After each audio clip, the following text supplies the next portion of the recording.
Hindi ka ba napapagod sa ginagawa mong yan? Okay na to, no? Delikado buhay ngayon. Kaya ikaw dapat mag-iingat ka, ha? Bago pa makapasok mga magnanakaw niyan, umaga na. Sige. Sige. Ipagpatuloy mo yung panukala mong yan. Ang bigyan mo ng idea yung mga magnanakaw na yan. Halika na nga. Dito ka sa kabila. Yes, ma'am. Baka madapa ka pa dyan. Pare-pare, oh. Si Cecil, oh. Oo nga. Ano Ate. sabi mo?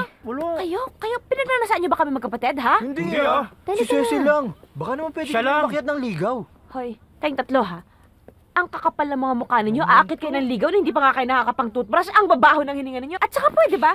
Bago kayo mag-grab ng mga kutis na kakainin ninyo, maghanap na muna kayo ng trabaho na kakahiya kayo. Kaya Na tama magkaulam na. kayo. At Marami pa yan. sige Sakay na, na, sakay na. Ingat, ha? Ingat. O, pakiusog-usog lang, usog lang. O, ayos kayo dyan. Excuse me. Ay, Cecilia nga pala, tandaan mo, pag may magnanakaw o snatcher, yung laman ng bag mo, yung laptop, cellphone, pati laman ng pitaka mo, bigay mo na, huwag ka naman labanan, baka may masaktan ka pa. Mag-ingat ka. Oo, ate. Salamat ha. Kung meron na isa sa kanila dito na magnanakaw, alam nyo na ho kung anong nanakawin nyo. Okay po? Ah, ganun ba? O sige. Mano ka muna nga, Andre, may gagawin lang muna ako, ha? Smile ka nga. Ate! O yan, tama yun, mag-shades ka. Nang matakpan yung kapangitan mo. Ate, tama na yan. Manong, labas ka nga. Ikaw, bagong day. Manong, pasensya na ha. Next in line. Lalahatin mo yan? Sus, Maria Josep. Katabi mo kapatid ko, umayos ka, ha? Sasamain ka sa akin, kilala kita. O, tas kayo nasa dulo, pwede dikit-dikit na lang kasi hindi kayo kasya sa frame ng cellphone ko, eh. O, yan, okay? O, maliwanag yan, ha? O, ipasok nyo sa mga kokote ninyo na sa akin ang litrato ng pagmumukha ninyo. Subukan nyo magnakaw, isisend ko lahat ito sa NBI. May kaganon ako doon. Umayos kayo. Mano, mag-drive ka na maayos sa kapatid ko na kasakay sa'yo. Sige na, ate. Mata mo lang, Bye-bye ulang na. natin kapag may nangyaring masama dyan. Oy, susundin kita, ha? Mag-ingat Sige na, ka, ha? ate. Huwag ka kakausap ng kahit na sinong lalaki, ha? Okay, bye-bye. O, bye-bye. Ate. Pasensya ka na kay Ernie. Masyado siyang maingat. Sometimes, he's rather boring. Pero he's a good man. Paborito siya ng papa. Lovers ba kayo? Ano sa palagay mo? Kung hindi man yun ang akala niya. At yun ang gusto mong akalain niya. Kilala na kita, Rosita. Gusto nga ng papa, makasal na kami ni Ernie. Matanda na si papa. Sakiti na. Bakit hindi mo gawin? Para manahimik ka naman. Do you really think marriage can do that? Okay, let's talk business. Ano ba tong special project na sinasabi mo? All right. May lakad ka ba ngayon? Wala, bakit? Mag-out of town tayo sandali.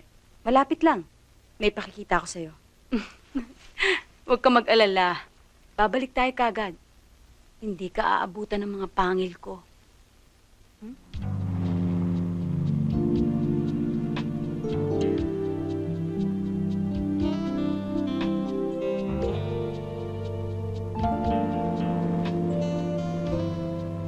Amin ito. Lahat yan. Mula dun sa cove na yon hanggang doon. Napadaan lang ako dito minsan eh. Nagandahan ako, binili ko. Galit na galit sa akin si Ernie. Nagtatapon daw ako ng pera. Ang sabi ko sa kanya, ano ngayon? They're my millions, not his. Ano bang balak mong gawin dito? Isang resort complex. Pero hindi yung mga cottage-cottage style. Ang gusto ko yung condominium style. Mga modules. Spanish effect. Parang yung mga Costa del Sol Resort Complex sa Spain. Very private, very exclusive, and very expensive. Para lang sa mga mayayaman. And those who can afford it. For lovers, for honeymooners, for government officials. But I'm serious, Andy. Bisit na bisit na ako sa takbo ng kumpanya. Puro shopping centers, palengke, simbahan. God, they're so unromantic, so unimaginative. Magastos ang imagination mo, ha? Of course, yan ang masarap sa maraming pera. Pwede Ka rin sa akin. At kaya mo pang bumawi, maski matalo.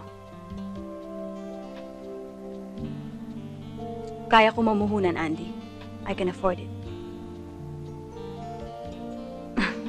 So, inalok kita ng kontrata para sa design ng complex na gusto ko makita dito. Si Ernie.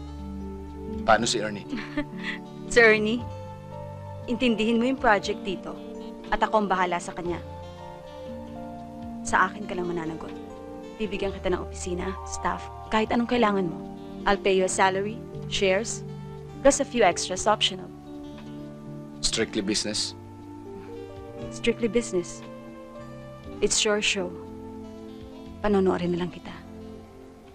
Naku, kaya talaga dito, isusumbong ko kay ma'am ang babastos niya! Hey! Kala nyo? Ikaw talaga napakapakalemero mo kay Kelad. Bakit ba hindi ka na lumanap ng sarili mong boyfriend, ha? Glo, huwag mong dalahin dito ang mga kalandian mo! Ah, ganon!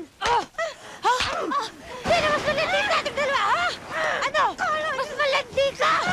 Wala akong makailang! May gusto ka lang! Pero hindi ka papatulitan! Ha?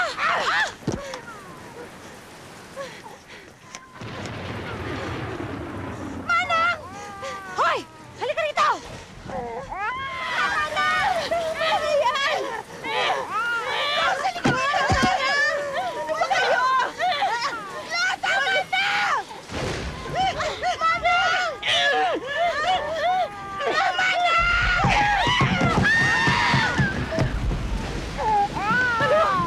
Malu! Yes! Dali! Si Marco! Si Marco ko na ba? Malu! Yes! Oh, ano yan dito? Abby? Abby? Abby? Oh, baby. Ma'am. Malu, maraming salamat ha sa pagkakaligtas mo sa anak ko. Nagmamadali nga kami ng sermon nung pauwi kami dito nang nalaman ko. Kinento na rin sa akin ni Manang Bining lahat ng pangyayari.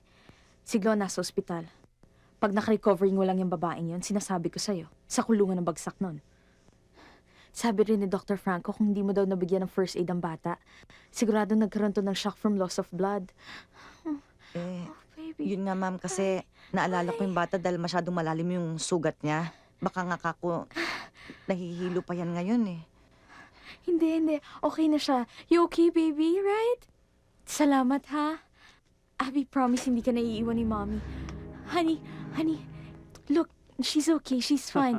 Magpasalamat ka kay Malu. Siya nagligtas kay Abby. Sige na, say thank you. Abby, say hi to Dr. Franco. Hi! Hello. Look, she's okay na. Thank you, Doc. Thank you so much.